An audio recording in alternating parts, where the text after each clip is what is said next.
Hi. Thank you for attending today's reading. Let's begin. My husband is nocturnal, yet he lacks the common plumage. I can't say he ever stopped loving us. That would be unfair.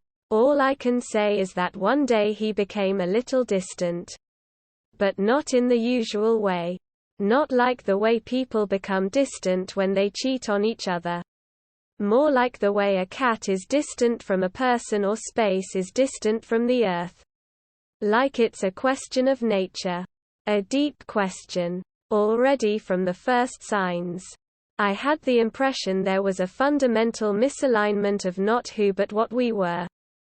It began with a newspaper. His opening and hiding behind it. Not because he was reading the paper. He never read the paper. But because he was using it to create a barrier. To separate himself from us. In hindsight, there was symbolism or irony in those unfolded pages. So much like wings. But at the time it just struck me as odd. All the same, there they were. In the kitchen. In the living room. In bed. One day our son hurt himself while playing. He wailed and bled onto the carpet. And my husband just sat unmoved behind his great newspaper as if nothing had happened. I got band-aids and cleaned the stains. Only then did my husband react. He folded his newspaper and proceeded up the stairs. From where he watched us for several more minutes before disappearing into the bathroom. Next came the nudity, the crouching on furniture and the isolation. By the time I came home from work to find him naked and perched on the armrest of the living room sofa, I knew there was likely a mental problem. There was no talking to him about it. However, because he flat out refused to say anything, I warned him that if his behavior continued he would have to move out. At least temporarily. Because he was freaking out the kids. But there was no response beyond the predatory stare of those big unblinking eyes. Yet he must have understood. Because from that day on he spent most of his time away from us. In the garage, the cellar and the attic. God only knows what he did in there. But I'll never forget the night sounds. The squeaks and shrieks and the thuds which always preceded a silence that was somehow even more uncomfortable than the noises before it. And it all coincided with the disappearance of the mice that moved into our cellar every summer. So that I understood he must be hunting even before that awful day when he joined us unexpectedly. For breakfast. Nude. Of course. And crouching on his chair. And in full view of me and the kids proceeded to vomit up a half-digested rodent that hit the tabletop with the most gruesome plop. Then, after surveying it and us in turn, bowed his head and feasted on the carcass until there was nothing left but a few broken bones. "What's wrong with Daddy?" my daughter would sometimes ask. "He's going through a hard time," I'd answer, reassuring her that we still loved him and he loved us. I put the kids into therapy. But what they told the therapist or what she believed about us I'll never know. As for myself, I held off, hoping I was strong enough to deal with this transformation on my own. And for a while I was. Late summer turned to early fall. And we developed a working rhythm to our lives. It helped that by now my husband was almost entirely nocturnal. Spending our waking hours asleep in some hidden corner of the house. And becoming active while we slept. And increasingly outdoors at that. For a while I was afraid of what the neighbors might think if they caught him stalking around the subdivision at night. But time helped with that. There were no strange looks. No whispered comments. No heads turned in disgust. And I realized that he was being careful. If that's the right word. I doubted he cared much about their opinions.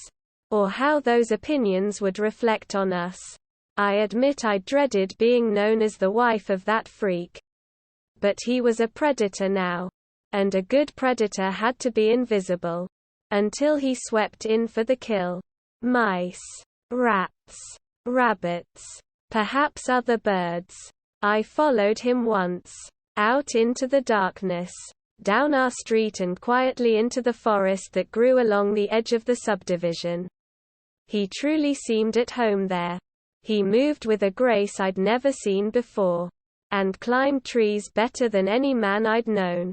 His body, no doubt starved by the first few weeks when he was still learning to catch his prey, was lean and muscular in the moonlight. He was attractive, if he saw me trailing him. And likely he did. He showed no sign of it, and merely ascended one of the tall oaks and clung there, scanning his wild domain with slow, fluid motions of the neck, and every once in a while letting out a deep and masculine hoot. That autumn must have been the crowning moment of his existence. In a way, I was proud of him. But winter came early that year. The temperatures dropped and the persistent snow drove the little forest creatures into hiding. Yet my husband did not give up his owlness. Bare and featherless, he shivered in the blowing winds. And I imagined the fevered nights he must have spent hugging his favorite oak while the food around him grew scarce.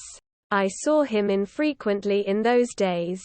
But when I did, I noted how gray and wrinkled he looked. Even from the distance he now kept from me. Once, I left scraps of meat for him. The only time I did anything that could be seen as encouraging his behavior. But he didn't take them. And they must have fed some other animal instead. I noticed too that sometimes he was marked with blood. And it pained me to know how brutal life can be and how he must have fought with other predators for survival. But I admit I did not suspect him when the first neighborhood child disappeared. I didn't want to accept that he was capable, let alone culpable. Yes, he was a changed thing that had grown accustomed to killing small mammals. But I still saw in him the sweet man I'd married. However distant those times now seemed. And I didn't want to believe that he was capable of murder. Did I love him? Yes. In the way you might love a beautiful landscape. One that fills your soul with awe. But my inaction was motivated more by how I remembered our youthful love. Warm, intimate and bursting with potential for a perfect life. It's hard to give that up. When the second and third child disappeared, I knew it was him. But still I remained silent. When the police interviewed me, I told them my husband had gone away for work. And I instructed the kids to do the same. I stayed up entire nights, sleepless not only with the guilt of knowing what he'd done but that he would surely do it again. But how would I even tell the police? What words and phrases? I tried writing it down. But it sounded absurd.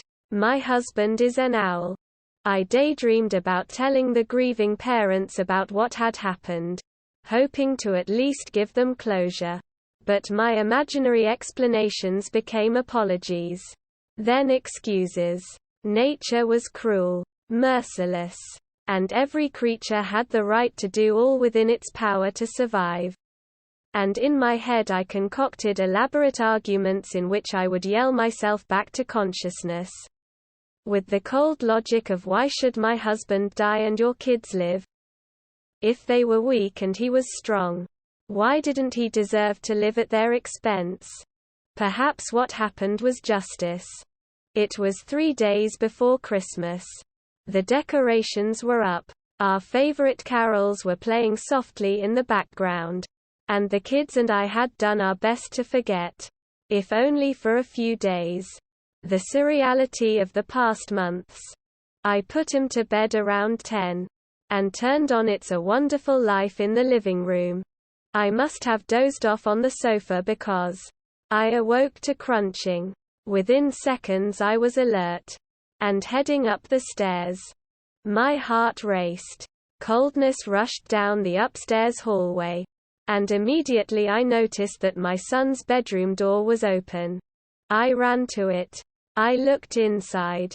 I saw, across a volume of snow-infested air, my husband and my daughter crouching over my son's limp, opened body, followed by that dreadful moment when they both lifted their heads, hot blood dripping down their faces, their big eyes staring absently at me, and intoned those hideous, echoing sounds. Hoot, hoot, hoot, hoot. Then they dropped their heads in unison and continued crunching. I don't remember what I did next. Screamed while beating him away from my son's corpse or checked to see if he was still alive. But what does it matter? He was dead. And the last glimpse I ever had of my husband and daughter was as they flitted, one neatly after another, through the broken bedroom window, onto the tiled roof below and out into the raging blizzard, whose natural whiteness swallowed them whole. End of story. That is all for today. If you want to support my automated channel, feel free to drop a like and subscribe. See you tomorrow.